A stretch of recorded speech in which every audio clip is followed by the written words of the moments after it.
Today we're going to be talking about atoms and chemical bonds. To get started, let's review our electron configurations and how we can diagram those. So remember, when we're looking at our models here, each level can hold a different number of electrons. The first can hold 2, and then the second and third can each hold 8. That outermost shell is always going to be what we call our valence electrons. That's that outer one. It can be different for each one. Let's walk through the example of sulfur so we can review our Bohr models as well as our Lewis dot diagram. So sulfur has the atomic number of 16 and the mass of 32. So using that eighth man, the atomic number of 16 tells us that both the protons and electrons are going to have that 16 as well. And then our neutrons, that's the man part of 8 man, is the mass minus the atomic number, which is also going to be 16 for this example. So in the nucleus, the ones that have the mass, the protons and the neutrons are both in the nucleus. And then we have to fill in our electrons. So we're going to 16. So we start at the innermost with 1, then 2. That one's filled. We're going to move to the next one. And remember, we're always filling so it's spaced evenly. So we're going to follow the circle around. 6. And then we can fill the pairs. I'm going to go quickly here. Now that second one's filled, so we're going to pop out to the third one.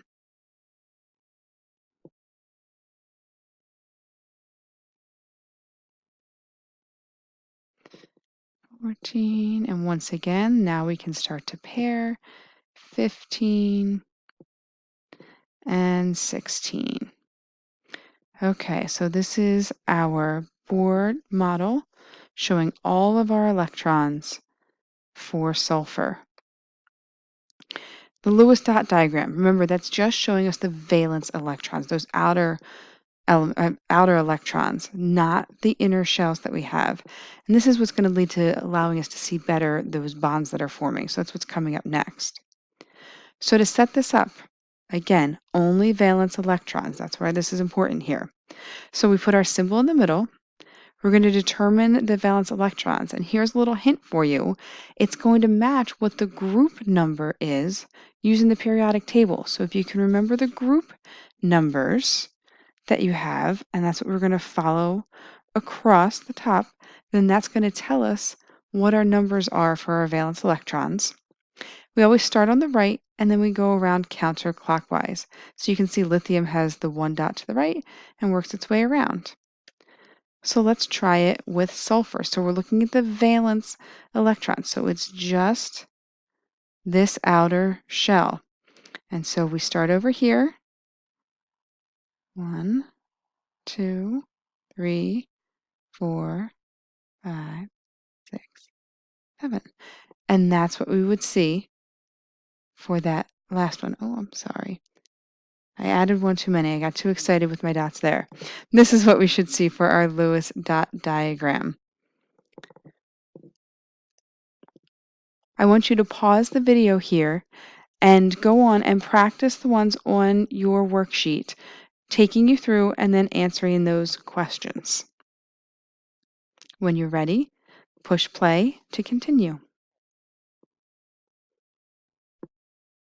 Okay, so now we're going to continue. You were able to work your way through those diagrams, getting help if you needed it, and we're going to continue with the bottom part.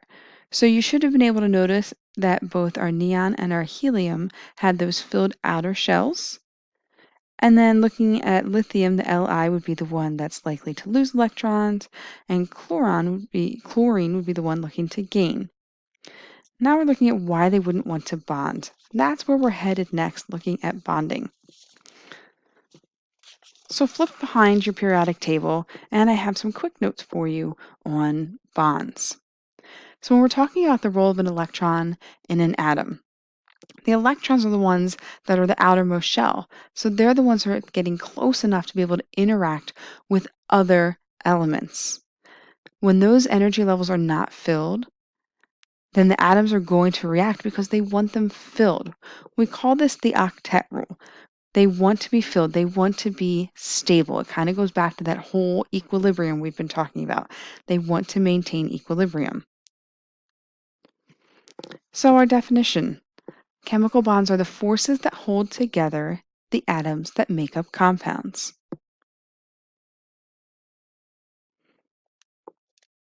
Atoms are going to form these bonds because they want to be more stable. They need to fill that outer shell one way or another. And there are two main types of strong chemical bonds that we're going to be looking at today: ionic and covalent. So let's take a look at these a little more closely. We're going to start with ionic bonds. These are the bonds that form when electrons are transferred from one atom to the other. And we're using table salt or sodium chloride as our example.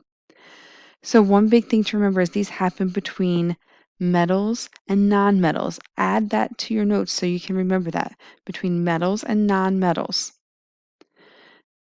Now what happens is when an atom will either gain or lose an electron, we call it an ion, something that's going to be either positively or negative charged. And these opposite charges, think like polar, the opposite charges will attract. And so our positive and negative will attract together, and that's what forms our ionic bond. So let's look at our example here. So here's our sodium and our chlorine. The number of electrons in the outer shell will determine their properties. They want that outermost shell to be full. And so if we look at these here, sodium only has 1 electron in its valence shell, and then chlorine has 7. So we're not full on either side. So to form that sodium chloride, that table salt, 1 electron is going to transfer from the sodium to the chlorine. That then opens up that outer shell for our sodium, which leaves that second shell filled, which is what it wants. And by giving that to the chlorine, it allows that shell to be filled as well. Both are happy. So when we look at what that does to our atoms here, this is what we start with. Sodium has 11 protons, 11 electrons. It's neutral, no charge. Chlorine, 17 protons, 17 electrons, again neutral. But when that transfer happens, when we take this electron and we move it over here, that sodium now only has 10 electrons left, which means it has a +1 charge, or a slightly positive charge.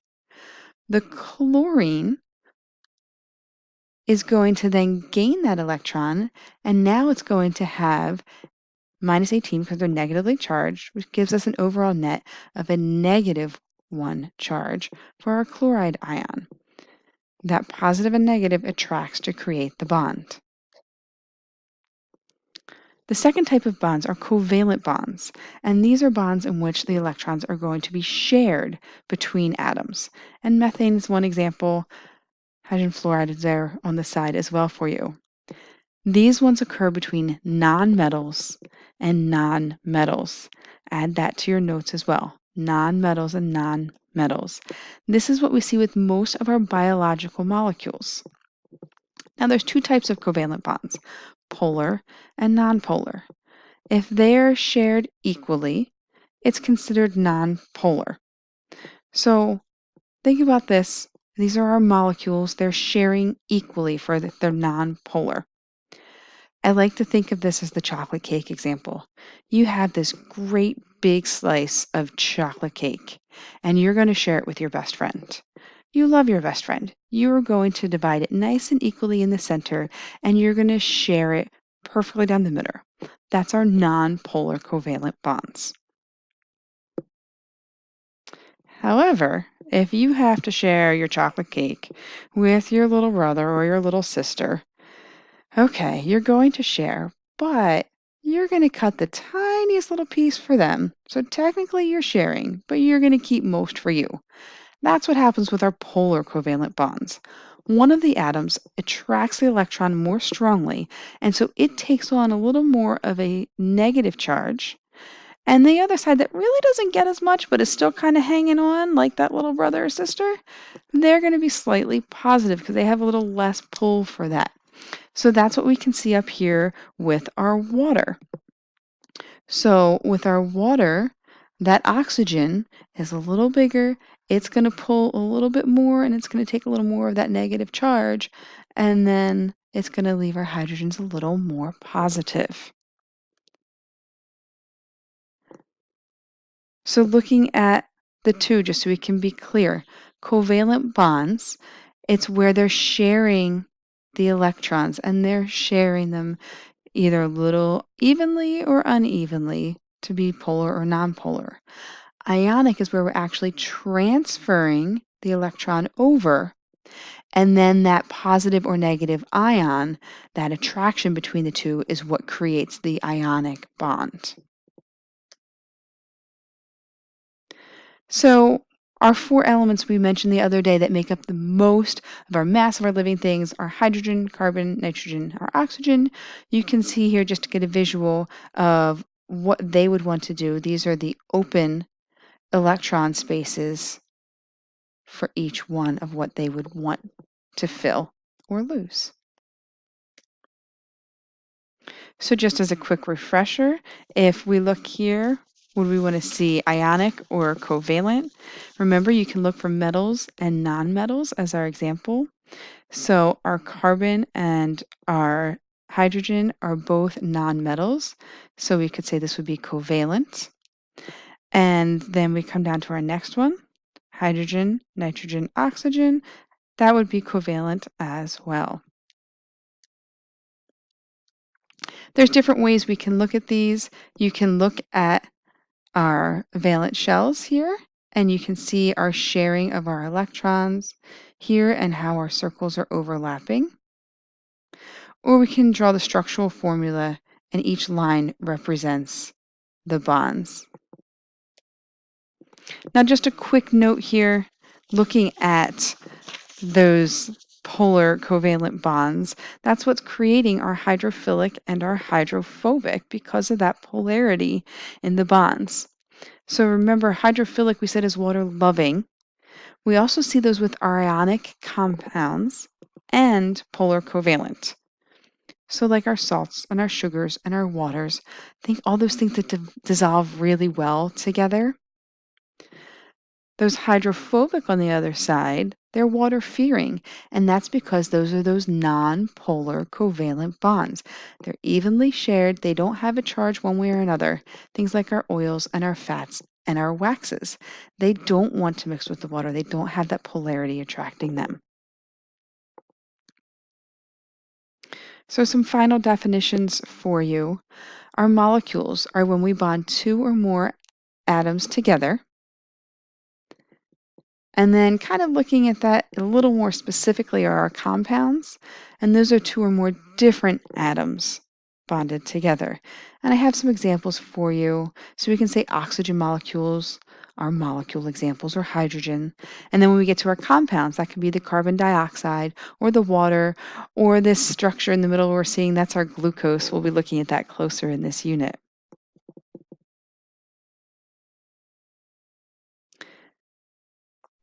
So once we have our compounds, they're going to change their properties. Here's our sodium chloride. That's our table salt. We put it on all of our food. But sodium on its own is highly reactive. Chlorine, it's a very dangerous gas, and we combine them, and it's something we use every day. So we want to keep that in mind with the different properties that they have. Okay, so take a minute, do a quick check for understanding. I have these two as the bottom of your notes. What is the difference between an element, molecule, and compound? And then the difference between a covalent bond and an ionic bond. Once you're able to answer that, flip to the next page and go through practicing on your knowledge of atoms and then drawing out ionic and covalent bonds. If you have any questions, make sure you review with the teacher.